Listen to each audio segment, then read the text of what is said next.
m'appelle Gérard Le Cardinal. J'ai fait mon service militaire en 60 et 61. J'ai fait 28 mois de service, dont 20 mois en Algérie et en Grande Kabylie. Et j'étais radio opérationnel, c'est-à-dire que je partais avec le poste de radio Suldo en opération. Au cours d'une grosse opération, on accroche avec les rebelles et on fait des prisonniers, des tués, des prisonniers, et dont 2 prisonniers blessés. Et ce qui m'a le plus frappé, j'ai vu des scènes de torture, disons, qui m'ont très mis mal à l'aise, mais ce qui m'a le plus fait de l'effet, c'est qu'on passait tous les jours avec les radios le BRQ, c'est-à-dire le bulletin de renseignement quotidien qu'on envoyait à la zone.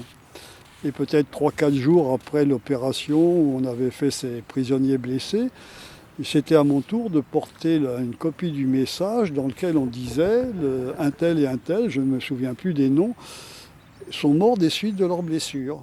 Donc je porte une copie du message au commandant opérationnel et une copie à l'officier de renseignement. Et quand j'arrive à la Mechta de l'officier de renseignement, quelle n'est pas ma surprise de voir les 2 personnes qui me disent la baisse, alors que j'avais un papier dans la main où on me disait qu'on avait passé à la zone l'avis qu'ils étaient morts. Et c'est ce fait qui m'a fait faire des cauchemars vraiment très longtemps et qui m'a bouleversé à tel point que je n'ai pas pu en parler avant des années. Voilà mon témoignage. Je suppose que ces personnes-là n'ont pas vécu très longtemps après le moment où je les ai vus. L'officier de renseignement avait dû tirer tout ce qu'il pouvait de ces personnes et on les a éliminées. Ce qu'on appelait communément la corvée de bois.